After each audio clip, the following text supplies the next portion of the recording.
अच्छा, तो ये लास्ट के 2 लेक्चर्स अभी मैं फ़िलहाल अपलोड नहीं कर पाया हूँ, तो वो इंशाल्लाह ताला आज कल मैं अपलोड कर दूँगा। तकरीबन जो पी ब्लॉक है, यानी कि एस ब्लॉक तक तो सारे लेक्चर्स अपलोड कर दिए थे, सिर्फ ये पी ब्लॉक के 2 लेक्चर्स ऐसे हैं जो भी अपलोड नहीं किए। तो ये लास्ट हमने डिस्कस किया था इलेक्ट्रोलिसिस ऑफ एक्सट्रैक्शन ऑफ एल्यूमिनम, ठीक है, फ्रॉम बॉक्साइट।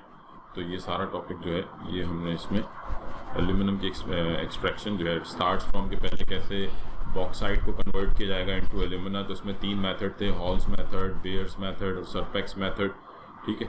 तो ये सारा हमने जो है वो लास्ट टाइम डिस्कस किया था। हॉल्स मेथड कब यूज़ करेंगे, जब दोनों इम्प्योरिटीज़ मेजर क्वांटिटी में मौजूद होंगी। बेयर्स मेथड के जब Fe2O3 इज इन एक्सेस तो बेयर्स मेथड यूज़ करेंगे, और अगर सिलिकॉन ऑक्साइड जो है ये मौजूद है तो फिर सरपेक्स मेथड यूज़ करेंगे। तो ये सारा कुछ, ये कंप्लीट टॉपिक जो है ये हमने लास्ट टाइम डिस्कस किया था। फिर उसके बाद यहाँ से आपको मिलेगा एल्यूमिना, और फिर एल्यूमिना के लिए जो है वो आप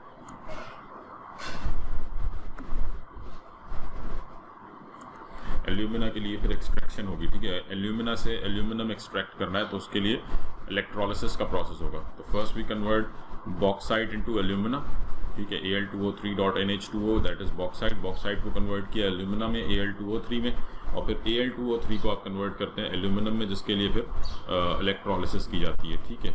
और यहाँ से जो आपको एल्यूमिनम मिलता है दैट इज़ अराउंड 99% प्योर, और इसको फिर फर्दर प्योरीफाई करने के लिए हूप्स इलेक्ट्रोलाइटिक प्रोसेस जो है ये किया जाता है, ठीक है।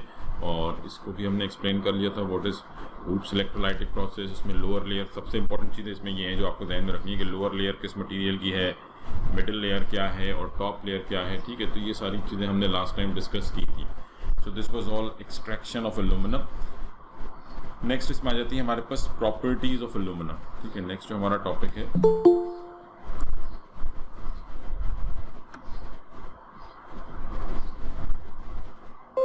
Properties of एल्यूमिनम।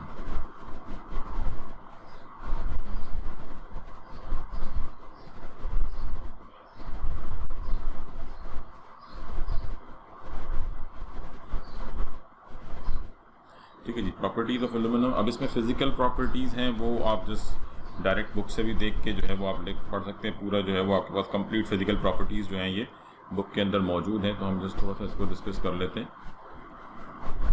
तो फिजिकल प्रॉपर्टीज़ की अगर हम बात कर लें तो ये ब्लूइश वाइट मेटल है, ठीक है। सिल्वरी अपीयरेंस होती है इसकी, और इसके अलावा जो है इसकी जो सबसे अहम प्रॉपर्टी है कि ये forms the layer of oxide, ठीक है। तो bluish white metal with silvery appearance,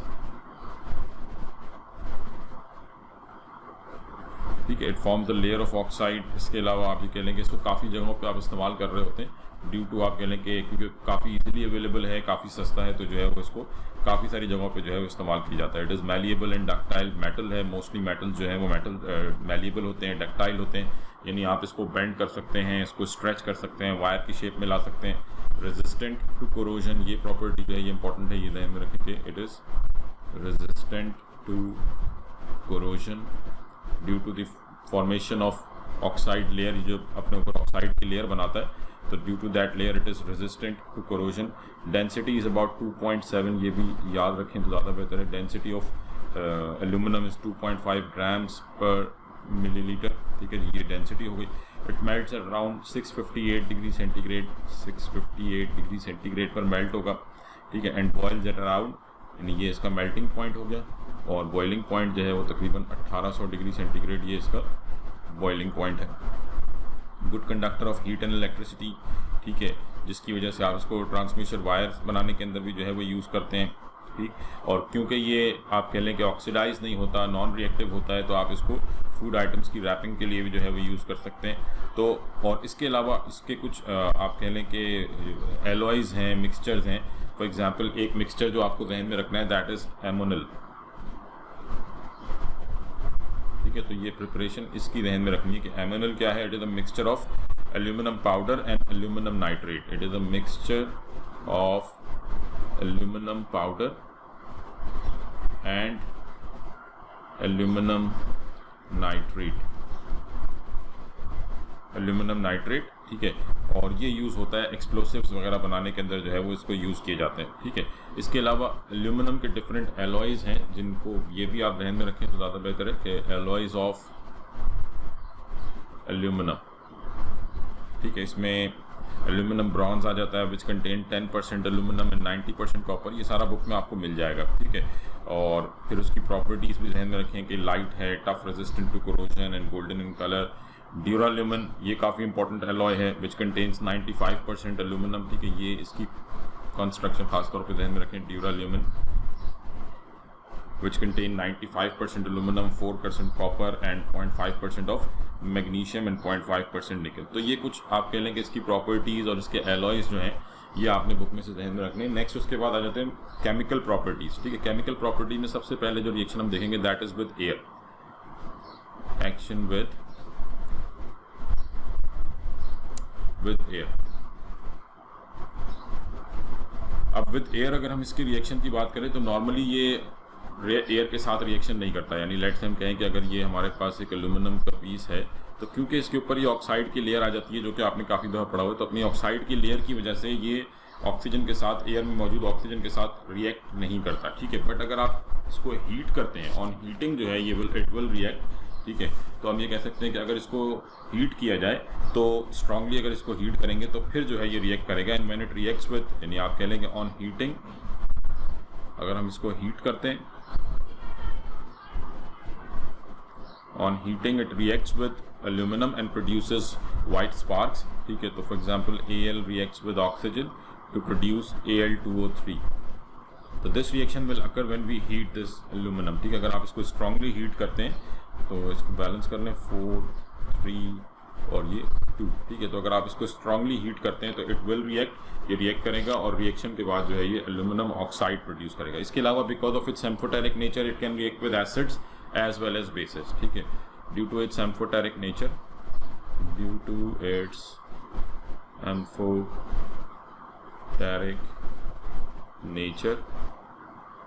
it can react with acids as well as base, ठीक है। ये एसिड्स के साथ भी रिएक्ट करेगा, बेस के साथ भी रिएक्ट करेगा। एसिड्स के साथ रिएक्ट करेगा तो सॉल्ट एंड वाटर बनाएगा। When it reacts with acids, it produces salt and water. So aluminum when reacts with acids produces salt and hydrogen, water नहीं, hydrogen produces salt and hydrogen। और अगर आप इसको for example ये है with dilute acid, this is with dilute acids, ठीक है। For example aluminum plus HCl produces aluminum chloride plus hydrogen, but if we react it with concentrated acid, for example concentrated sulfuric acid के साथ, तो with concentrated sulfuric acid ये reaction आपको ध्यान में रखना होगा कि with concentrated sulfuric acid, when we are reacting it with concentrated sulfuric acid, aluminum when reacts with H2SO4 concentrated sulfuric acid, it produces aluminum sulfate, salt बनेगा Al2SO4 plus it produces sulfur dioxide plus water। यानी normally ये क्या बनाता है, salt and hydrogen gas, but when we react it with concentrated sulphuric acid it produces salt, sulphur dioxide and water, ठीक है। इसको balance कर लिया 3, 6 और ये 2 एल्यूमिनियम, ठीक है। तो ये ध्यान में रखें कि with concentrated sulphuric acid it produces sulphur dioxide and water, ठीक है। एंड ये आपके पास रिएक्शन होगा। इसके अलावा इट रिएक्ट्स विद, क्योंकि ये आप कह लेंगे एम्फोटेरिक सब्सटेंस है तो it can react with base as well, ठीक है। तो ये बेस के साथ भी रिएक्ट कर सकता है। For example when we reacted with base, let's say when aluminium reacts with sodium hydroxide, आपने इसको सोडियम हाइड्रोक्साइड के साथ रिएक्ट किया, it would produce sodium aluminate, salt बनेगा 2NaAlO2 प्लस हाइड्रोजन गैस, यहाँ पे हाइड्रोजन गैस बनेगी और इसको बैलेंस करने के लिए हम यहाँ पे वाटर ऐड कर देते हैं, ठीक है। तो ये आपके पास रिएक्शन है कि when it reacts with sodium base it produces metal aluminates. आप पोटेशियम के साथ रिएक्ट करेंगे, पोटेशियम एल्यूमिनेट, ये क्या कहलाएगा, दिस इज एल्यूमिनेट। AlO2 ये कहलाता है, दिस इज एल्यूमिनेट। तो मेटल कोई भी हो, एल्यूमिनेट जो है ये आपके पास बनेगा, तो दिस फॉर्म सोडियम एल्यूमिनेट, ठीक है जी। इसके अलावा aluminium as a metal it can react with halogens and when it react with halogens it produces salt. ठीक, तो एक और जो इसकी प्रॉपर्टी आप ध्यान में रख सकते हैं कि एल्यूमिनम रिएक्ट्स विद हैलोजेंस, X2 कोई भी हैलोजन हो सकता है to produce salt AlX3, aluminium chloride, aluminium bromide. और इसके अलावा it also reacts with nitrogen and carbon.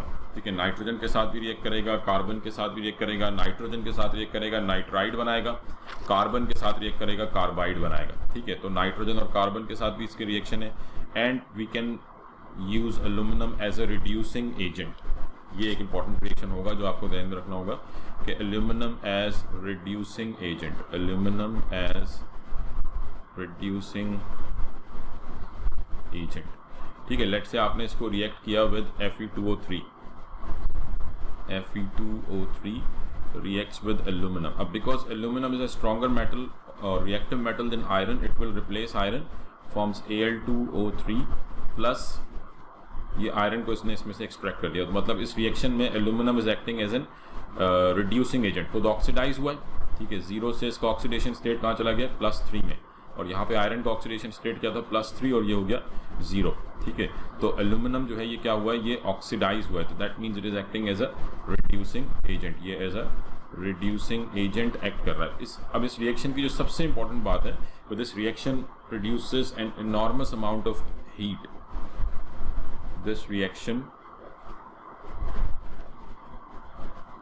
produces an enormous amount of heat। ठीक है, और इतनी ज़्यादा हीट होगी जो यहाँ पे आपको आयरन मिलेगा, that would be in liquid form. ठीक है, the iron produced would be in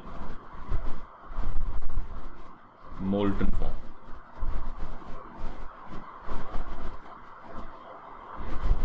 ठीक है, जो आयरन प्रोड्यूस होगा वो भी किस फॉर्म में होगा, मोल्टन फॉर्म में होगा, और उसको आप यूज कर सकते हैं फॉर वेल्डिंग पर्पज। बेसिकली ये वेल्डिंग के दौरान रिएक्शन किए जाते हैं, क्योंकि आपने फॉर एग्जांपल रेल रोड है, ठीक है, उसको कहीं से वो ब्रेक हुई है, टूटी है, तो वहाँ पे ये रिएक्शन किया जाता है, तो उससे मोल्टन आयरन बनता है। वो आयरन जो है उस जगह को ऑक्यूपाई करता है, ठंडा हो जाता है, तो वो आप कह लेंगे वेल्ड हो गई जगह। तो this is known as thermite reaction.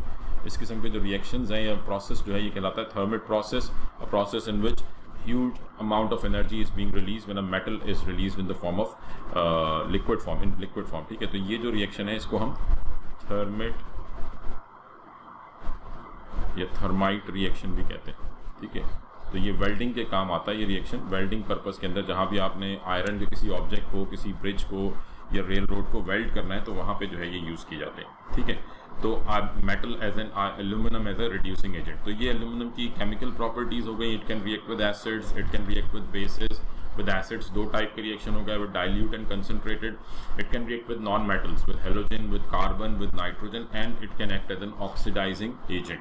ठीक है, इसके अलावा इसके एक और बहुत इंपॉर्टेंट कंपाउंड है which are known as Elms.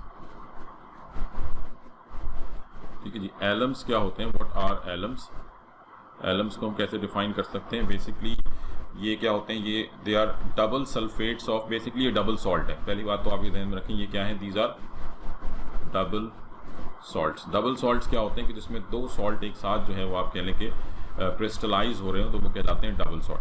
तो हम ये कहते हैं कि these are double sulphates, double sulphates of monovalent. Monovalent मतलब जिनकी वैलेंसी 1 हो, +1। मोनोवैलेंट एंड ट्राईवैलेंट मेटल्स जिनकी वैलेंसी +3 हो, ट्राईवैलेंट मेटल्स। और क्योंकि ये क्रिस्टलाइज फॉर्म में होंगे इसलिए इनके साथ वाटर भी होगा, containing 24 molecules of water, containing 24 molecules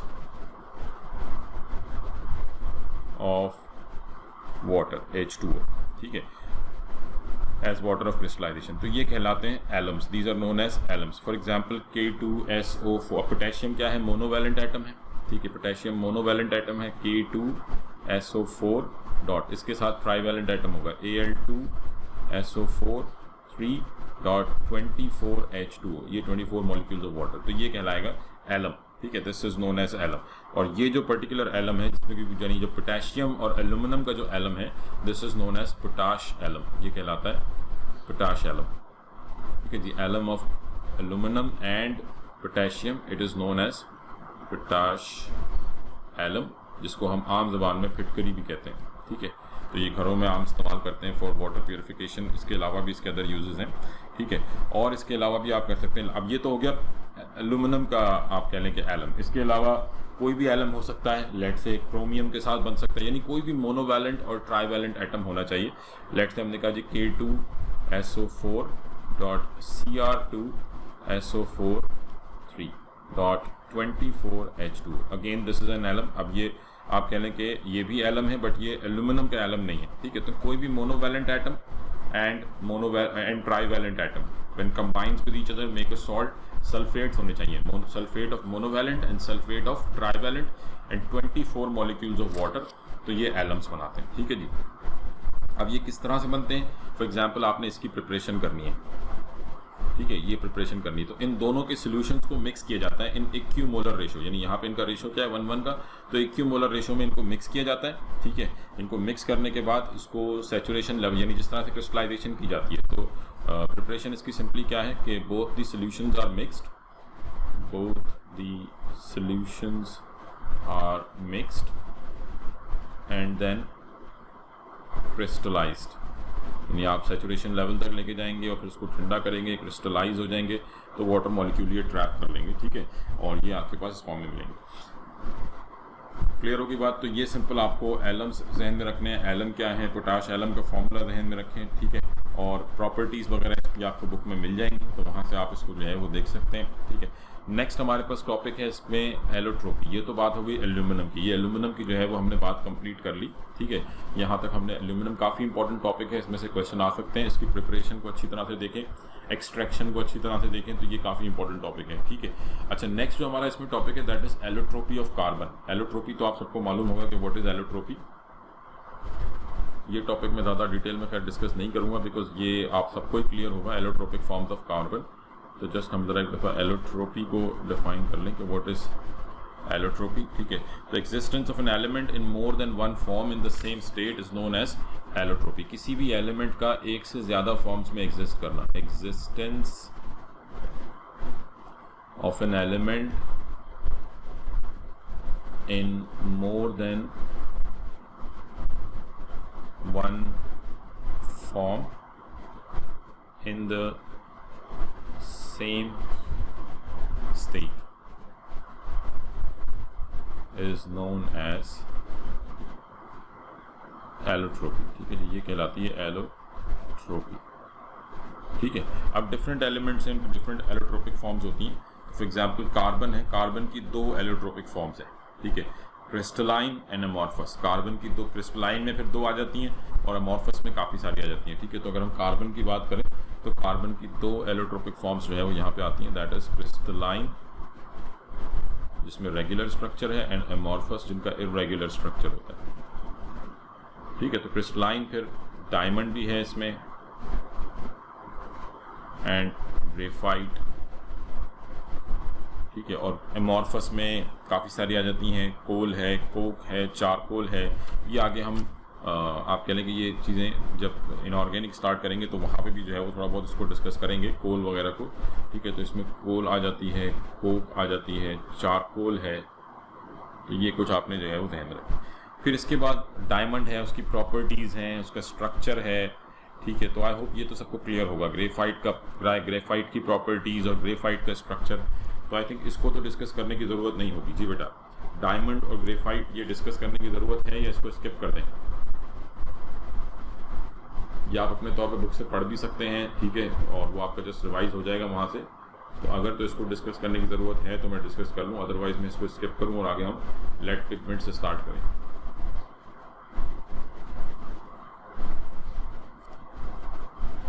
जी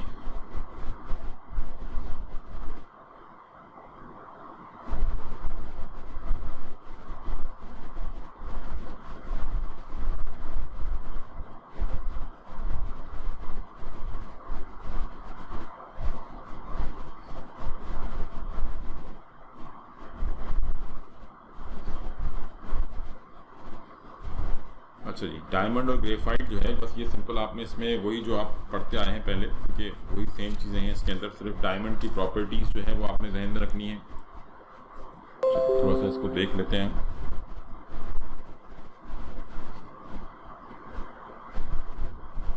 ठीक है, डायमंड क्या है? एलोट्रोपिक फॉर्म ऑफ कार्बन है, ठीक है, जिसमें आपने ये ध्यान में रखना है कि each carbon is attach to 4 other carbon atoms. ठीक है, हर कार्बन जो है वो कितने कार्बन्स के साथ अटैच है? 4 कार्बन्स के साथ अटैच है। Each carbon is attach to 4 other carbon atoms. ठीक है, ये टेट्राहीड्रल स्ट्रक्चर बनाता है। ये इसका आप कह लें कि ये इसका यूनिट सेल है। ठीक है, यही पैटर्न जो है ये बार बार रिपीट हो रहा होगा। ठीक, अब डायमंड की अगर हम बात करें तो इसकी डेंसिटी जो है, मतलब आप कह लें कि किसी भी नॉर्मली जितने भी नेचुरल सॉलिड एग्जिस्ट करते हैं उनमें सबसे ज़्यादा डेंस सब्सटेंस है। ठीक है, इसकी डेंसिटी अराउंड 3.51 ग्राम्स पर सेंटीमीटर क्यूब।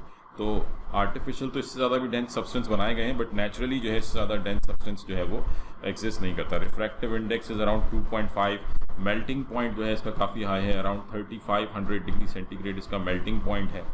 ठीक है, और इसकी जो रिफ्रैक्टिव इंडेक्स है दैट इज़ 2.45, यानी जिस एंगल पे ये रिफ्रैक्ट करता है लाइट को, ठीक है, तो ये 2.45 है, जिसकी वजह से काफ़ी ज़्यादा जो है इसकी आप कह लें कि अपीयरेंस जो है वो ब्रिलियंट अपीयरेंस होती है। इलेक्ट्रिसिटी कंडक्ट नहीं करता क्योंकि इसके पास कोई फ्री इलेक्ट्रॉन नहीं है, it does not conduct electricity. ठीक है, तो ये कुछ प्रॉपर्टीज़ हैं। इसकी कलरलेस होता है, कोई कलर नहीं होता इसका। कलर जो इसमें आता है वो इम्प्योरिटीज़ की वजह से आता है। फिर इसमें डिफरेंट टाइप के डायमंड आ जाते हैं। ग्रेड ए डायमंड है, ग्रेड बी डायमंड है। ठीक है, ग्रेड बी डायमंड जो है वो कटिंग ड्रिलिंग पर्पस के लिए यूज़ की जाता है, which is also known as corundum. Corundum भी जो है वो कहलाता है। ठीक है, और स्ट्रक्चर ऑफ डायमंड जो है इसमें आपने सिंपल ये ध्यान में रखना है कि ये आपके पास इस तरह से each carbon is attach to 4 other carbon atoms. ठीक है, और जो कार्बन कार्बन बॉन्ड लेंथ है दैट इज़ 1.54 एंगस्ट्रॉम। एक मतलब आप कह लेंगे जो कार्बन कार्बन बॉन्ड लेंथ है दैट इज़ 1.54 एंगस्ट्रॉम, ये सिंगल बॉन्ड वाली लेंथ है। ठीक है, और बॉन्ड एनर्जी यानी इस बॉन्ड को तोड़ने के लिए जो एनर्जी रिक्वायर्ड है that is 347 kilo joules per mole. इतनी एनर्जी जो है वो रिक्वायर्ड होगी इस बॉन्ड को ब्रेक करने के लिए। ठीक है, और ये काफ़ी ज़्यादा एनर्जी बन जाती है, और क्योंकि सारे यही बॉन्ड्स हैं, कोई वीक इंटरमॉलिक्यूलर फोर्स नहीं है, तो हम कहते हैं कि जी इसको ब्रेक करना इतना आसान नहीं होगा। ये काफ़ी आप कह लें कि हार्ड सब्सटेंस है, तो इसकी melting boiling point that's why it has a high melting and boiling point. ठीक है जी, तो ये सिंपल डायमंड की बात हो गई। फिर ऐसे अगर हम ग्रेफाइट को डिस्कस करें, अगर ग्रेफाइट की बात की जाए तो graphite is another allotropic form of carbon. ठीक है, इसकी अपीयरेंस टोटली डिफरेंट होती है। वो वाइट क्रिस्टलाइन है, कलरलेस है, ये डार्क ग्रे क्रिस्टलाइन है। ठीक है, एंड इसमें जो है वो आप कह लें कि ये लस्ट्रस अपीयरेंस होती है, शाइनी अपीयरेंस होती है। तो ये डार्क ग्रे सॉलिड है with a lustrous appearance, dark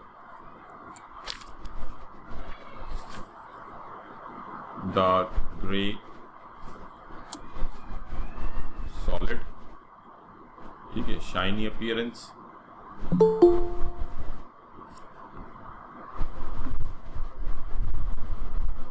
it has a shiny appearance।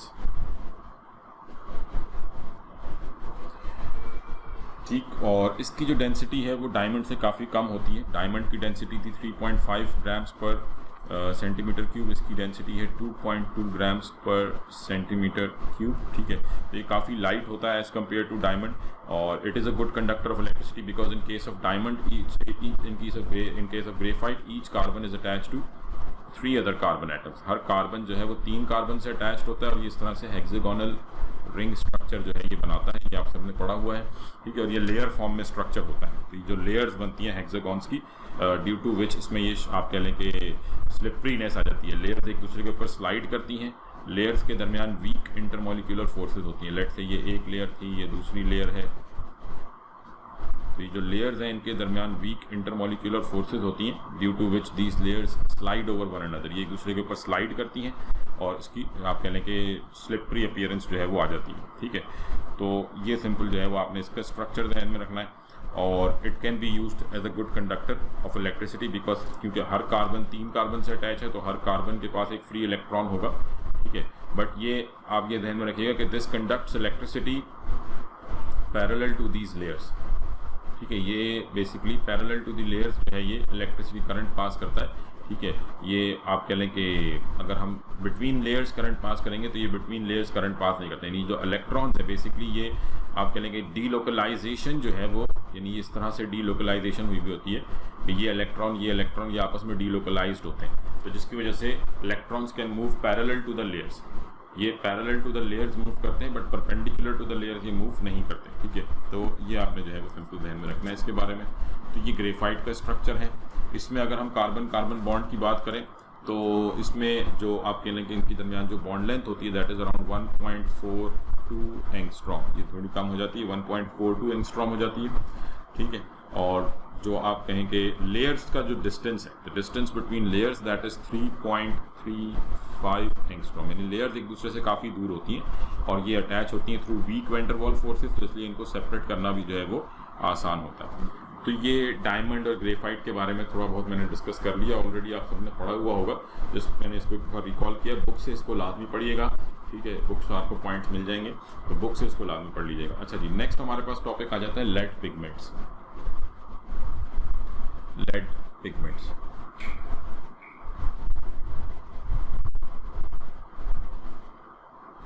अब लेड पिगमेंट्स जो हैं बेसिकली हम कहते हैं कि those compounds which are used as colouring material, जिनको एज अ कलरिंग मटेरियल के तौर पे compounds of lead, compounds of lead used as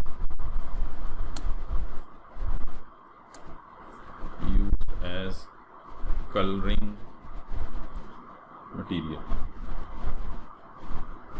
ठीक है। बट ये ध्यान में रखिए कि अब इनका इस्तेमाल नहीं होता, सिर्फ कुछ यूजेस इनके रह गए हैं जो कि भी आप आगे देख लेंगे, बट आप कहने कि मेनली ज़्यादातर जो है वो इनका इस्तेमाल ख़त्म हो गया है, and that is due to the poisonous nature of lead. ये जो लेड है ये पॉइजनस है, ठीक है, this causes harm to environment as well as humans, ठीक है। तो इसकी वजह से इसका इस्तेमाल जो है वो तकरीबन काफ़ी हद तक जो है वो ख़त्म किया जा चुका है और इसकी जगह पे दूसरे कलरिंग कंपाउंड्स जो हैं वो यूज़ किए जाते हैं। बट आपकी बुक में क्योंकि टॉपिक मौजूद है और तो इसलिए जो है वो हमें ये डिस्कस करना है और इसमें से क्वेश्चन भी आ जाते हैं, लेड पिगमेंट्स में से क्वेश्चन आते हैं, ठीक है। तो इसमें सबसे पहले जो हमारे पास कंपाउंड आता है that is white lead pigment.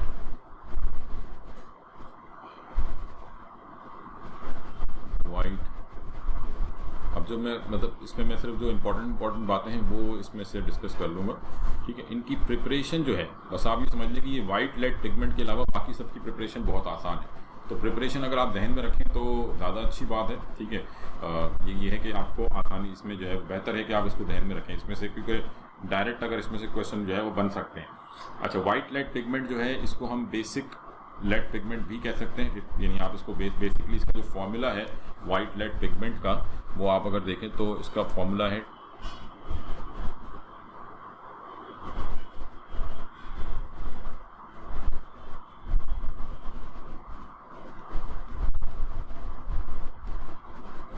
ठीक है, this is the formula of white lead pigment. तो this is also known as basic lead carbonate, क्योंकि ये बेस आ गई इसके साथ, ठीक है। तो this compound is also known as basic lead carbonate. तो ये ध्यान में रखें कि white lead pigment is chemically known as basic lead carbonate, ये कहलाती है बेसिक लेड कार्बोनेट, ठीक है। अब इसका जो बनाने का प्रोसेस है, ये नाम याद रखिएगा, चैम्बर प्रोसेस और डच प्रोसेस, ठीक है। This is made through chamber process और डच प्रोसेस, चैम्बर और डच प्रोसेस, ठीक है। अब इस प्रोसेस में क्या किया जाता है, इसमें 2 स्टेप्स होते हैं। पहले स्टेप में क्या होता है कि एसिटिक एसिड को जो है, यानी आप कह लें कि आपके पास लेड चैम्बर्स होते हैं, ठीक है, ऐसे चैम्बर्स होते हैं जिसमें लेड शीट्स जो हैं वो लगाई जाती हैं। यूँ समझे कि ये हमारे पास चैम्बर्स हैं, जस्ट मैं थोड़ा सा इसको एक्सप्लेन करूँगा। तो यूँ समझे कि ये हमारे पास चैम्बर है, ठीक है। इसमें से एसिटिक एसिड और स्टीम जो है वो पास की जाती है काफ़ी दिनों तक, ठीक है। एसिटिक एसिड और स्टीम, यानी आपने सिंपली क्या किया कि ये लेड चैम्बर्स थे आपके पास, इसमें से आपने एसिटिक एसिड CH3COOH और स्टीम, ये काफ़ी दिनों तक जो है वो पास की जाती है। और जब इसमें से काफ़ी टाइम, मतलब आप ये कह लें कि 2-3 दिन तक जो है ये प्रोसेस चलता रहता है, ठीक है। अब इसमें क्या होता है कि जो आपका लेड होता है ये कोरोड हो जाता है, ठीक है, और ये कोरोड हो जाता है और ये कन्वर्ट हो जाता है इनटू बेसिक लेड एसीटेट, ये कन्वर्ट किस में हो जाता है, इनटू PbOH2 PbCH3COO2, ये कहलाएगा बेसिक, ये बेसिक हो गया, basic lead acetate, basic lead acetate. ठीक है, फिर इसको आप कह लेंगे खुरचते हैं, ये जो आपके पास यानी ये आप कह लेंगे वॉल्स के ऊपर ये ऐसे जो है ये डिपॉजिट हो जाता है, तो इसको फिर जो है इस पर से उतारा जाता है और इसको फिर पास किया जाता है, यानी ये आपके पास बेसिक लेड एसीटेट बन गया। ठीक है, फिर इस बेसिक लेड एसीटेट को पास करते हैं from a mixture of carbon dioxide.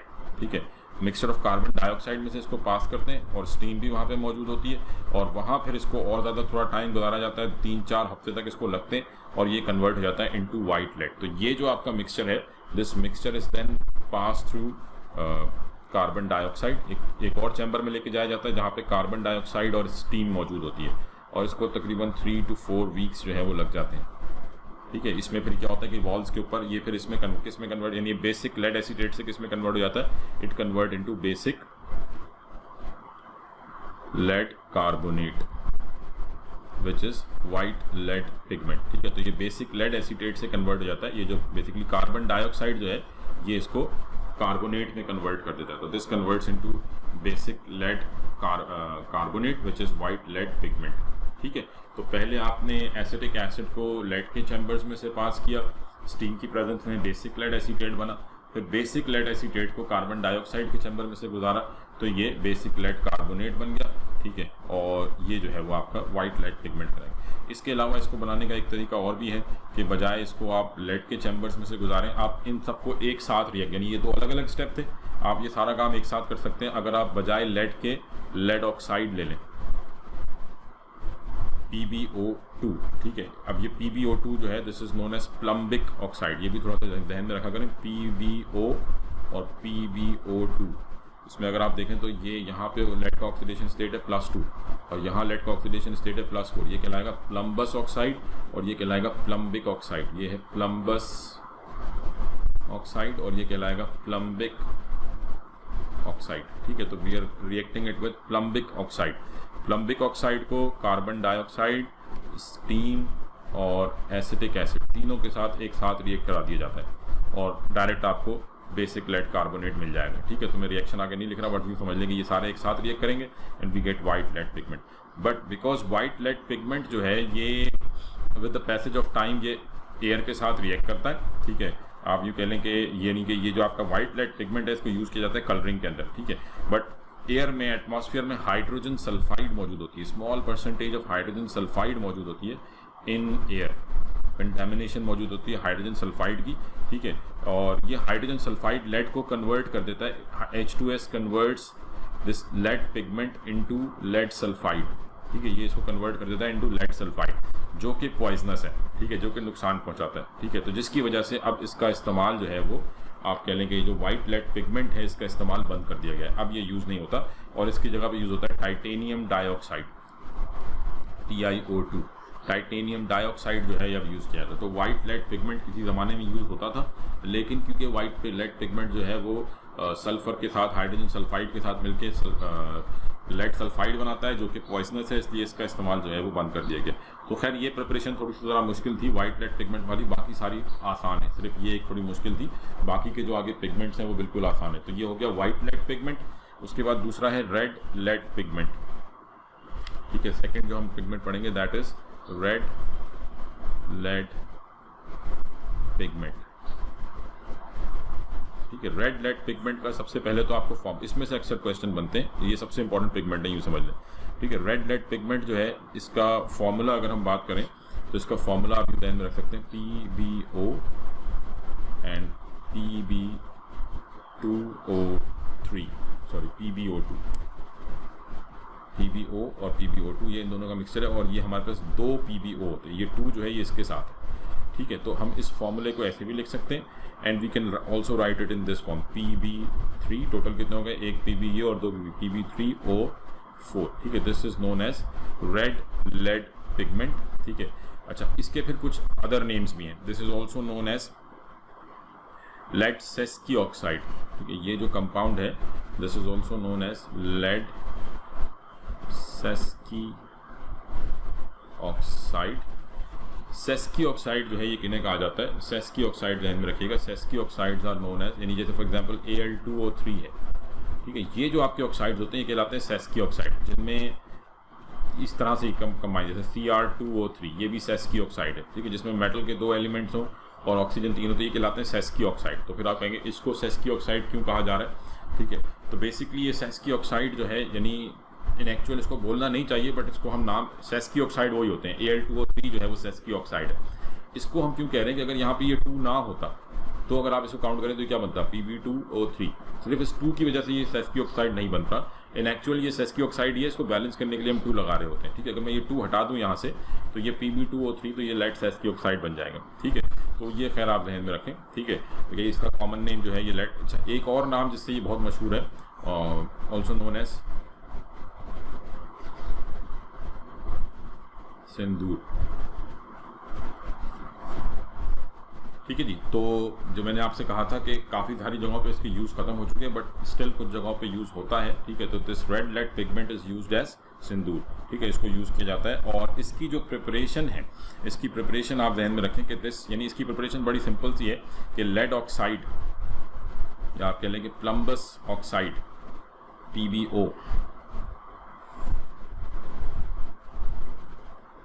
PbO is reacts with, यानी इसको हम ऑक्सीडाइज करते हैं, ठीक है, और इसको ऑक्सीडाइज करते हैं फर्नेस के अंदर, जिसका टेम्परेचर तकरीबन बहुत ज़्यादा हाई होता है, ठीक है। आपकी बुक के अंदर 450 है, बट ये इससे भी ज़्यादा हाई होता है, बट हम चलें यहाँ पे 450 ही लिखते हैं जो आपकी बुक का है, वरना एक्चुअल टेम्परेचर तो 800 से 1000 डिग्री सेंटीग्रेड तक होता है। तो दिस फॉर्म्स 2Pb3O4, यहाँ से मिलता है लेड सेस्की ऑक्साइड और रेड लेड पिगमेंट, ठीक है। और ये जो आपके पास यानी प्लम्बस ऑक्साइड है, this is plumbous oxide, and plumbous oxide is commonly known as litharge.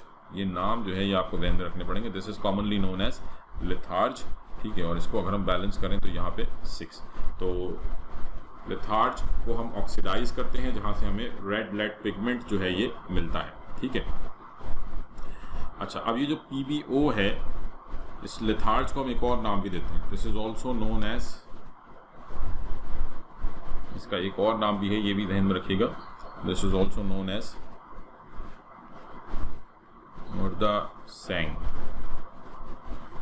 ठीक है। उर्दू में इसको संगे मुर्दा कहा जाता है, ठीक है, डेड स्टोन कहते हैं, ठीक है। तो मुर्दा सेंग भी इसको कहा जाता है, ये भी इसका एक नाम है। क्लियर होगी बात। तो ये आपके पास रेड लेड पिगमेंट है। रेड लेड पिगमेंट का फॉर्मूला ध्यान में रखें, Pb3O4 कॉमनली नोन एज सिंदूर। और लेड सेस्की ऑक्साइड कैसे बन रहा है कि आपने प्लम्बस ऑक्साइड या लिथार्ज को हीट किया at around 450 degree centigrade and we get Pb3O4 lead sesqui oxide, ठीक है। उसके बाद नेक्स्ट जो हमारे पास एलिमेंट है दैट नेक्स्ट जो आप कह लें कि पिगमेंट है, that is chrome yellow pigment. White lead pigment हो गया, रेड लेड पिगमेंट हो गया, उसके बाद है क्रोम येलो पिगमेंट। क्रोम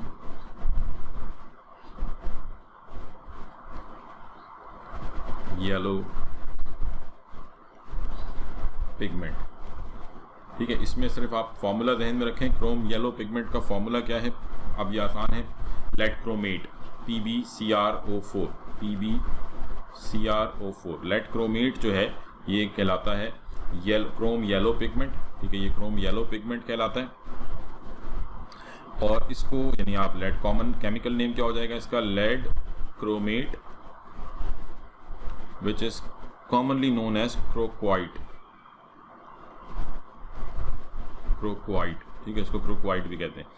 अब ये लेड क्रोमेट जो है ये कैसे बनता है, by simply reacting lead potassium chromate with any lead salt. आप किसी भी लेड सॉल्ट के साथ कोई भी लेड सॉल्ट ले लें, लेड से हमने लेड नाइट्रेट ले लिया, PbNO3 reacts with potassium dichromate K2Cr2O4, ठीक है, पोटेशियम क्रोमेट सॉरी CrO4, ठीक है। और इस रिएक्शन से आपको मिल जाएगा lead chromate PbCrO4 which is white yellow chrome yellow pigment, ठीक है, क्योंकि इसमें क्रोमियम है इस वजह से हम इसको क्रोम कह रहे हैं। तो क्रोम येलो पिगमेंट PbCrO4 इस क्रोम येलो के पिगमेंट प्लस साथ में आपको 2KNO3 मिल जाएगा। ठीक है, तो क्रोम येलो पिगमेंट फॉर्मूला क्या है, लेड क्रोमेट। कैसे बन रहा है, किसी भी लेड सॉल्ट को पोटेशियम क्रोमेट के साथ रिएक्ट करेंगे तो क्रोम येलो पिगमेंट जो है ये आपको मिल जाएगा। ठीक है, तो ये सिंपल आपने ध्यान में रखना है, कोई भी लेड सॉल्ट हो सकता है, यहाँ से हमें मिल जाएगा क्रोम येलो पिगमेंट। बस ये आप इसकी ध्यान में रखें प्रिपरेशन के, किसी भी लेड सॉल्ट के साथ रिएक्ट करेंगे। It is insoluble in water but soluble in acids और बेसिस। ये जो क्रोम येलो पिगमेंट है उसकी प्रॉपर्टी भी ध्यान में रखें कि that is insoluble in water, पानी में डिजोल्व नहीं होता। ठीक है, उसके बाद है chrome red pigment. Chrome red pigment, ये क्रोम येलो पिगमेंट हो गया, lead chromate, chrome red pigment, chrome yellow pigment. अब है chrome red pigment, chrome red pigment. ठीक है, वो था लेड क्रोमेट और ये है लेड क्रोमेट ही है बट इसके साथ आपने PbO लगा देना है। ठीक है, तो क्रोम रेड में और क्रोम येलो में डिफरेंस क्या है, इसका फॉर्मूला भी यही है, PbCrO4। फ़र्क सिर्फ ये है कि ये बेसिक है, PbO इसके साथ आ जाएगा। तो this is basic lead chromate. ठीक है, we can also call it basic lead chromate, basic lead chromate, basic lead chromate. ठीक है, और इसकी प्रिपरेशन क्या होगी कि आपने लेड जो आपने क्रोम येलो पिगमेंट है, क्रोम येलो पिगमेंट को रिएक्ट करते हैं with the base.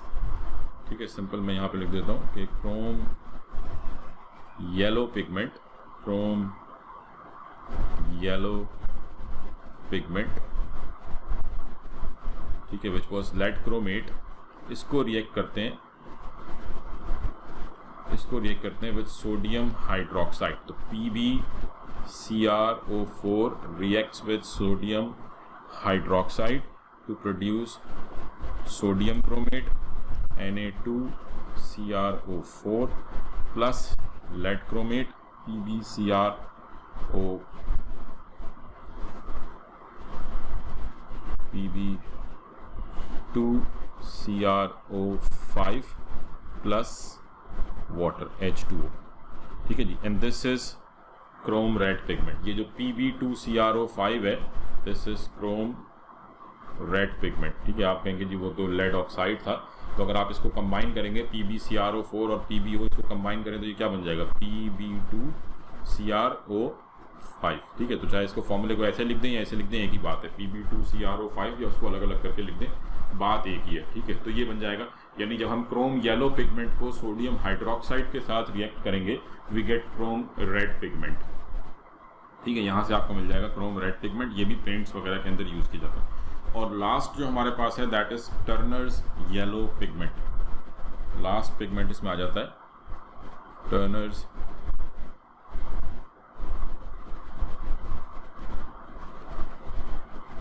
Yellow pigment. ठीक है जी, टर्नर्स येलो पिगमेंट, इसका फॉर्मूला है PbCl2। Turners yellow pigment PbCl2, ये भी ऑफ बेसिक है, PbCl2.4PbO, PbCl2.4PbO। तो basic lead chloride, basic lead chloride. Turner's yellow pigment is basic lead chloride. ठीक है, कैसे बन रहा है, बाय रिएक्टिंग दी, आप कह लेंगे आपके पास लेड ऑक्साइड PbO, लिथार्ज जिसकी हमने पहले बात की थी। ठीक है, PbO, इसको रिएक्ट किया जाता है with sodium chloride, sodium chloride के साथ रिएक्ट करते हैं। ठीक है, in the presence of water, H2O as a solvent use होता है। तो यहाँ से हमें मिल जाता है सोडियम हाइड्रोक्साइड प्लस ये टर्नर्स येलो पिगमेंट PbCl2.4PbO, ये टर्नर्स येलो पिगमेंट मिल जाता है। ठीक है जी, तो ये आपके पास यूज होता है किसमें, येलो पिगमेंट्स के तौर पे, येलो पेंट्स के तौर पे। ठीक है, तो ये हमारे पास टर्नर्स येलो पिगमेंट है, basic lead chloride. Basic lead chloride कैसे बनेगा, बाय रिएक्टिंग लिथार्ज और मुर्दा सैंड with sodium chloride, sodium chloride के साथ रिएक्ट करेंगे तो यहाँ से हमें Turner's yellow pigmentation of nitric acid जो है ये हम आगे स्टार्ट कर लेते हैं।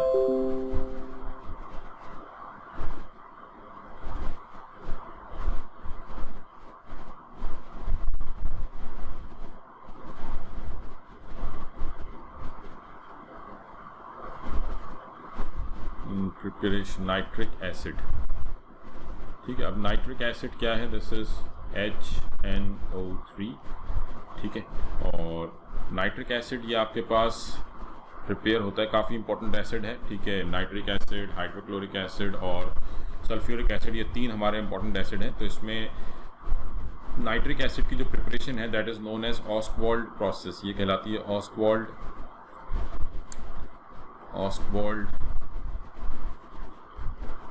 प्रोसेस। ठीक है जी, अब ऑस्टवाल्ड प्रोसेस क्या है, थोड़ा सा हम इसको देख लेते हैं। ऑस्टवाल्ड प्रोसेस में हम रिएक्ट करते हैं अमोनिया को विद ऑक्सीजन। ठीक है, बेसिकली यहाँ पे क्या हो रहा होता है, 1 मिनट बेटा ज़रा होल्ड कीजिएगा।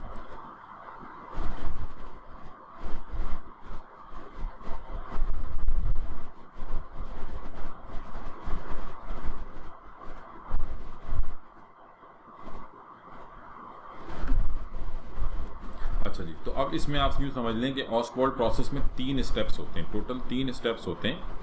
टोटल देयर आर 3 स्टेप्स होते हैं। ठीक है, इसमें स्टार्ट हम लेते हैं अमोनिया से। ठीक है, पहला रिएक्शन क्या होता है कि अमोनिया जो है वो अमोनिया को रिएक्ट करते हैं हम ये ऑक्सीजन के साथ। ठीक है, तो बेसिकली यहाँ पे अमोनिया और एयर, ये क्या है, ये एयर है। ठीक है, अब यहाँ पे इन दोनों का जो रेशियो होता है ये 1:10 रेशियो होता है। अमोनिया यानी आप ये कह लें कि by volume 1 and oxygen by volume 10, तो 1:10 रेशियो में ये रिएक्ट करते हैं इन द प्रेजेंस ऑफ, ये रिवर्सिबल रिएक्शन होता है। ठीक है, तो in the presence of platinum as a catalyst. Platinum जो है ये एज अ कैटलिस्ट यूज होता है एट अराउंड 600 डिग्री सेंटीग्रेड, काफ़ी ज़्यादा हाई टेम्परेचर होता है। ठीक है, जिसपे ये अमोनिया जो है ये ऑक्सीजन, मतलब ये basically this step is oxidation of ammonia. आप ये कह सकते हैं जो स्टेप 1 है, ये स्टेप 1 क्या है, ये क्या है, this is oxidation of ammonia. आप अमोनिया को ऑक्सीडाइज कर रहे हैं। ठीक है, this is oxidation of ammonia by air के थ्रू आपने इसको ऑक्सीडाइज किया। तो अमोनिया जो है ये ऑक्सीडाइज होता है और ऑक्सीडाइज होने के बाद ये कन्वर्ट हो जाता है किसमें, नाइट्रोजन मोनोऑक्साइड में, NO के अंदर, प्लस साथ में हमें मिल जाता है वाटर, H2O। ठीक है, तो यहाँ से and this reaction releases energy, this is an exothermic reaction, delta H जो है वो इसकी नेगेटिव होती है। ठीक है, तो ये पहला स्टेप होता है जिसमें अमोनिया को आपने ऑक्सीडाइज कर दिया। अमोनिया ये यानी आप ये कह लें कि पहला जो चैम्बर होता है हमारा, फर्स्ट चैम्बर में अमोनिया और ऑक्सीजन दोनों एंटर होते हैं 1:10 रेशियो में, जहाँ पे प्लैटिनम की गॉसेस मौजूद होती हैं। प्लैटिनम की प्रेजेंस में ये ऑक्सीडाइज होता है, ammonia converts into nitrogen monoxide. Then फिर ये नाइट्रोजन मोनोऑक्साइड और स्टीम, ये दोनों जो है वो लेके जाए जाते हैं इन कूलिंग चैम्बर। ठीक है, यहाँ से ये कहाँ लेके जाए जाते हैं, इन कूलिंग चैम्बर, जहाँ पे टेम्परेचर जो है वो इनका कम करके आप भी करें तकरीबन 50 डिग्री सेंटीग्रेड पर लाया जाता है। ठीक है, तो इन दोनों को जो है वो कूल किया जाता है, टेम्परेचर कूलिंग चैम्बर में लेके आया जाता है, in cooling chamber where temperature reduces to 50 degree centigrade. Temperature जो है ये 50 डिग्री सेंटीग्रेड पर लाया जाता है और फिर इसको एक और ऑक्सीडेशन चैम्बर में लेके जाया जाता है। ठीक है, from cooling chamber it moves into this, आप कह लेंगे ये जो आपके पास कूल्ड मिक्सचर है, it moves into another oxidation chamber. ठीक है, दूसरे ऑक्सीडेशन चैम्बर में लेके जाया जाता है जहाँ स्टेप 2 होता है। ये स्टेप 1 हो गया, अमोनिया रिएक्टिंग विद ऑक्सीजन।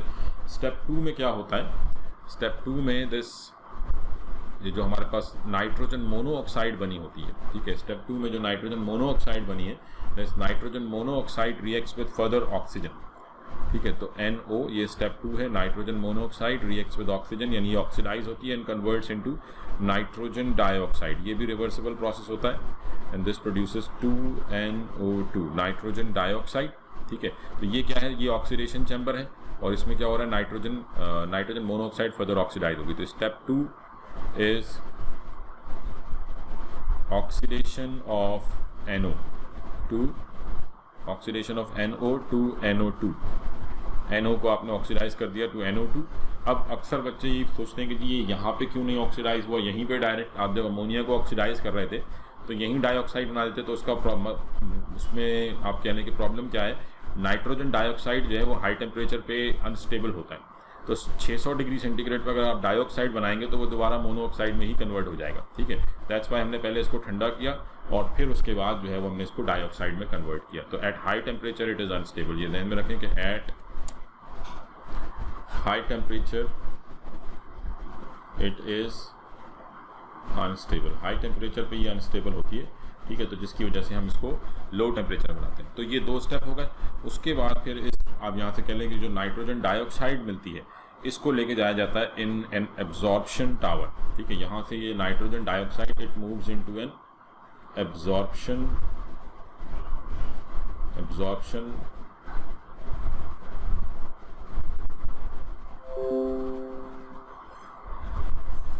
ठीक है जी, it moves into an absorption tower. It moves into an absorption tower where nitrogen dioxide absorbs moisture.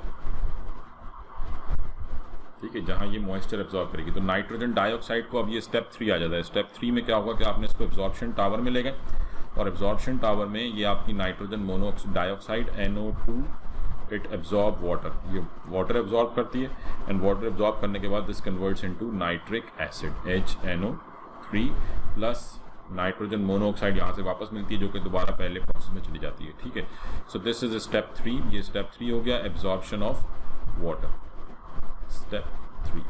तो ये सिंपल ऑस्टवाल्ड प्रोसेस की प्रिपरेशन आई होप क्लियर हो गई होगी। पहले स्टेप में आपने अमोनिया, अब अच्छा एक और भी इसमें चीज़ ध्यान में रखें कि 1:10 रेशो में हमने पहले स्टेप में अमोनिया और एयर जो है ये 1:10 रेशो में क्यों लिए, क्योंकि यहाँ से जो आपने एयर जो एंटर की है, बाद में एयर कहीं से नहीं आ रही। देखिए हर सेकंड स्टेप में भी आपको एयर की ज़रूरत है, ये भी एयर ही है। तो ये जो एयर आपने फर्स्ट स्टेप में ली है वही आगे भी चल के यूज़ होगी, तो इस वजह से हम डायरेक्टली जो है वो उसको एक्सेस अमाउंट में लेते हैं। ठीक है, तो पहले अमोनिया ऑक्सीडाइज हुआ into nitrogen monoxide at high temperature, फिर आपने टेम्परेचर कम किया, then it moves into another oxidizing chamber where monoxide converts into dioxide, then dioxide को एब्जॉर्प्शन टावर में ले गए जहाँ उसने वाटर एब्जॉर्ब किया और नाइट्रिक एसिड के अंदर कन्वर्ट होगी। ठीक है जी, क्लियर है ये ऑस्टवाल्ड प्रोसेस? जी बेटा, ये ऑस्टवाल्ड प्रोसेस क्लियर है सबको?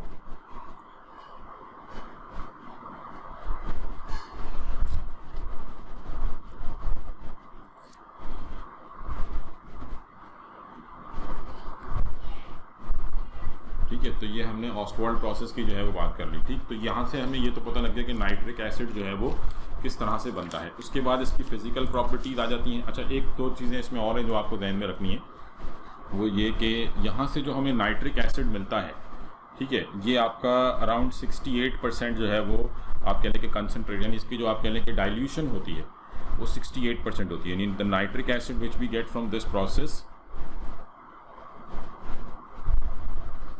यहाँ से जो आपको नाइट्रिक एसिड मिलेगा HNO3, ठीक है, ये अराउंड 61% जो है ये आप कह लें कि इसकी प्योरिटी होती है। ठीक है, 61% ये प्योर होता है, बाकी इसमें वाटर होता है। ठीक है, तो फिर क्या होता है कि हम इसकी डिस्टिलेशन करते हैं।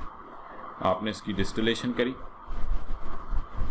और डिस्टिलेशन के बाद इसको कन्वर्ट करते हैं इनटू, यानी ये मोर कंसनट्रेटेड हो जाता है and this time it converts into 68%, तकरीबन 68% जो है वो इसकी कंसनट्रेशन हो जाती है। ठीक है, एंड ये कहलाता है एजियोट्रोपिक मिक्सचर। ठीक है, ये कहलाता है एजियोट्रोपिक मिक्सचर। ठीक है, तो यहाँ से आपको ये मिल जाता है। देन फिर उसके बाद इस, यानी अगर आपने इसको और फर्दर प्योरीफाई करना है तो ये जो आपके पास नाइट्रिक एसिड है, एजियोट्रोपिक मिक्सचर जो है, इस HNO3 को, इसको 68% भी लिखा जाता है, बाद जगहों पे 65% भी, आपकी बुक में ये 65% है, तो आप इसको 60, अभी मैंने देखा ये आपके पास 65% है, तो आप इसको 65% ही लिखें। ठीक है, मैं इसको 65% ही कर देता हूँ। तो ये 65% जो है वो यहाँ से मिलता है। फिर उसके बाद यहाँ से ये जो नाइट्रिक एसिड है विच इज़ 65%, इसको अगर फर्दर आपने प्योरीफाई करना है तो फिर इसको रिएक्ट करते हैं with concentrated sulphuric acid. Concentrated sulphuric acid को जो है वो, यानी आप कह लें कि इसमें फिर ऐड करते हैं हम कंसनट्रेटेड सल्फ्यूरिक एसिड H2SO4 और इसकी डिस्टिलेशन होती है, और यहाँ से जो आपको नाइट्रिक एसिड मिलता है HNO3, ये अराउंड 98% जो है वो प्योर होता है। ठीक है, और इसकी डेंसिटी जो है वो 1.51 ग्राम्स पर लीटर होती है। जो ये जो आपका था इसकी डेंसिटी थी 1.4 ग्राम्स पर लीटर। ठीक है, इसकी डेंसिटी थी 1.4 ग्राम्स पर लीटर, और ये जो आपको मिल रहा है ये है 1.5 ग्राम्स पर लीटर। ठीक है, तो ये नाइट्रिक एसिड। अच्छा, इसको फिर आप और भी प्योरीफाई कर सकते हैं बाय फ्रीजिंग मिक्सचर, यानी अगर आप इसको फ्रीज करते हैं फिर अगर आप ये ना भी ध्यान में रखें तो कोई प्रॉब्लम नहीं, बट अगर इसको हम ठंडा करें, ठीक है, इसको फ्रीजिंग मिक्सचर कहते हैं कि अगर हम इसको ठंडा करते हैं ऑन फ्रीजिंग, ये और मज़ीद जो है वो आप कह लेंगे 100% प्योरीफाई हो जाता है, बट ये नॉर्मली 98% ही जो है वो रखा जाता है, ठीक है।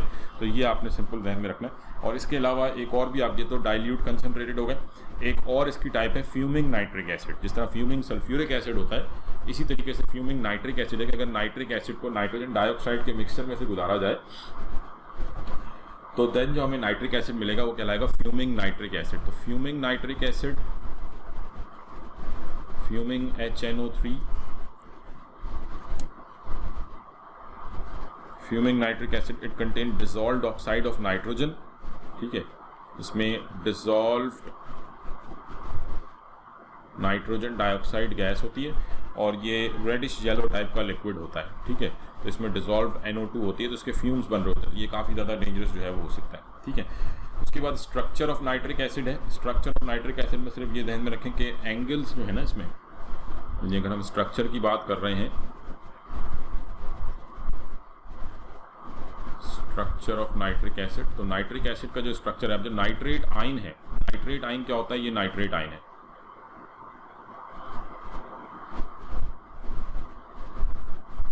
दिस इज नाइट्रेट आयन, ठीक है, ये नाइट्रेट आयन है। अब फिर क्या होता है कि जो नाइट्रेट आयन है, ये इसमें से एक ऑक्सीजन, ये जो ये नाइट्रेट आयन है NO3 माइनस, अब ये जो डबल बॉन्ड वाला ऑक्सीजन है, ये अपना एक बॉन्ड तोड़ती है नाइट्रोजन के साथ, ठीक है, और ये बना लेता है ऑक्सीजन, ये ऑक्सीजन जो है वो आप कह लें कि ये बॉन्ड बना लेता है किसके साथ, एक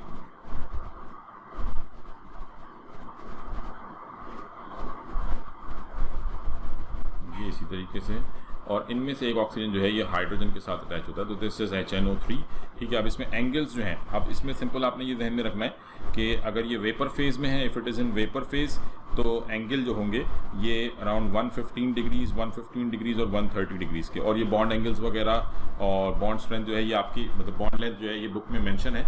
तो ये दोनों ज़रा ध्यान में रखें कि जब आपके पास सॉलिड फेज में होंगे तो ये सॉलिड फेज में ये जो बॉन्ड डिस्टेंस होगा ये होगा 1.24 एंगस्ट्रॉम, ठीक है, और जो एंगल्स होंगे वो होंगे 112.5। खैर वैसे ये इतनी इंपॉर्टेंट नहीं है, बट फिर भी आप एक दफ़ा इनको देख लीजिएगा। और अगर यही गैस फेज में होंगे तो ये 115 हो जाएंगे, ठीक है, और इसमें एक एंगल जो है, यानी आप कह लेंगे जो सिंगल बॉन्ड वाला जो एंगल होता है ये होता है 135, ये 135 होता है। ये दो एंगल जो डबल बॉन्ड के साथ हैं ये 112 के होते हैं सॉलिड फेज में, ठीक है, और गैस फेज में यही 115 हो जाएंगे, ये 130 हो जाएगा, वो आपकी बुक के अंदर मेंशन है, ठीक है, तो इसको आप यहाँ पे देख सकते हैं, ठीक है। खैर ये स्ट्रक्चर हो गया। नेक्स्ट है हमारे पास केमिकल प्रॉपर्टीज़, जो कि बहुत ज़्यादा इंपॉर्टेंट है इसकी केमिकल प्रॉपर्टीज़, ठीक है। केमिकल प्रॉपर्टीज़ में इसकी 3 मेजर प्रॉपर्टीज़ आ जाती हैं। एसिडिक, इसको हम बिल्कुल थोड़ा सी मतलब ज़्यादा मुश्किल नहीं है, आपने सारे रिएक्शन पढ़े हुए हैं, तो मैं जस्ट एक दफ़ा रिकॉल करा देता हूँ, लेकिन है बहुत इंपॉर्टेंट, ठीक है। तो केमिकल प्रॉपर्टीज, अब 3 प्रॉपर्टीज़ हैं, एसिडिक प्रॉपर्टीज़, ऑक्सीडाइजिंग प्रॉपर्टीज़ और नाइट्रेटिंग प्रॉपर्टीज़। एसिडिक प्रॉपर्टीज़ क्योंकि स्ट्रॉन्ग एसिड है तो इट रिएक्ट्स विद वाटर, ठीक है, and it reacts with base as well, तो वो तो खैर मैं डिस्कस ही नहीं कर रहा, वो तो सिंपल रिएक्शन है एसिडिक प्रॉपर्टीज। हम डायरेक्ट आ जाते हैं, नहीं बस आप ध्यान रखें कि एसिडिक प्रॉपर्टीज़ होती हैं। हम डायरेक्ट आते हैं ऑक्सीडाइजिंग प्रॉपर्टीज़ के ऊपर। Nitric acid plus sodium hydroxide make salt and water, तो वो तो एसिडिक प्रॉपर्टी तो सबको क्लियर होगी, ठीक है। मैं डायरेक्ट आ रहा हूँ oxidising property. Oxidising property, it is a strong oxidising agent, ठीक है। अब इसकी जो यानी अब ये स्ट्रॉन्ग ऑक्सीडाइजिंग एजेंट क्यों है ये भी आपसे पूछा जा सकता है। Why it is a strong oxidising agent?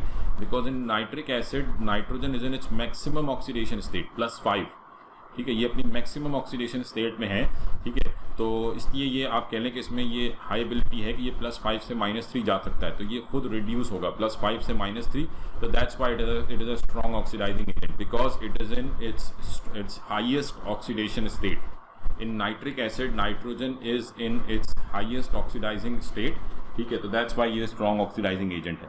तो कंसनट्रेटेड नाइट्रिक एसिड अगर होगा, अब देखें जितना ज़्यादा कंसनट्रेटेड एसिड होगा, 2 चीज़ें ध्यान में रखें, यानी ये +5 से -3 तक जा सकता है। कब जाएगा? जितना ज़्यादा ये एसिड डाइल्यूट होगा, मोर dilute and reacting with reactive metal,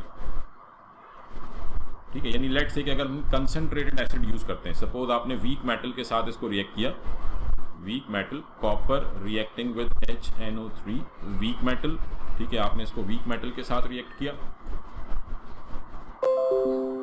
copper week metal है, कंसंट्रेटेड नाइट्रिक एसिड है, ठीक है, ये आपने कंसंट्रेटेड नाइट्रिक एसिड यूज किया है, तो यहाँ से आपको मिलेगा copper nitrate CuNO3 2 plus nitrogen dioxide 2NO2, ठीक है। तो स्टेट क्या चेंज हुई है, +5 से +4, मतलब बहुत अच्छा जी बेटा। तो अगर हम यहाँ पे कंसंट्रेटेड की जगह पे डाइल्यूट नाइट्रिक एसिड यूज करेंगे, ठीक है, कंसंट्रेटेड नाइट्रिक एसिड था, हमने डाइल्यूट नाइट्रिक एसिड अगर यूज किया, तो लेट्स से अगर यही कॉपर है but if you are using HNO3 dilute, तो कॉपर नाइट्रेट तो बनेगा, साथ में आपको तो मिलेगा 2NO नाइट्रोजन मोनोऑक्साइड, और यहाँ पे इसका ऑक्सीडेशन स्टेट क्या हो गया +2। तो देखें +5 से +2, यानी जो कंसंट्रेटेड नाइट्रिक एसिड है तो इतना ज़्यादा स्ट्रॉन्ग ऑक्सीडाइजिंग एजेंट के तौर पर रिएक्ट नहीं कर रहा, डाइल्यूट है तो +5 से +2 चला गया। अच्छा, और इसकी अगर हम डाइल्यूशन बढ़ाएं, ठीक है, और आप यूँ कह लें कि डाइल्यूट नाइट्रिक एसिड और रिएक्टिव मेटल हो, कॉपर की जगह पे अगर मैं मैग्नीशियम के साथ इसको रिएक्ट करूँ, मैग्नीशियम प्लस HNO3 और ये डाइल्यूट नाइट्रिक एसिड हो, ठीक है, magnesium plus HNO3 dilute nitric acid, तो then we get again salt मिलेगा एंड नाइट्रोजन डाइनाइट्रोजन मोनोऑक्साइड। तो इस दफ़ा ऑक्सीडेशन स्टेट +5 से +1 हो गया और कम हो गया, यानी आपने स्ट्रॉन्ग मेटल यूज़ किया तो और ज़्यादा स्ट्रॉन्ग ऑक्सीडाइजिंग एजेंट हो गया ये, ठीक है। अब अगर आप रिएक्टिव मेटल ही रखें और इसकी डाइल्यूशन और ज़्यादा बढ़ा दें, और ज़्यादा इसको अगर हम डाइल्यूट कर देते हैं, ठीक है, आप कह लें कि very strongly diluted, let's say zinc reacting with HNO3 and very dilute solution, very dilute solution, so this time we get NH4NO3, ठीक है।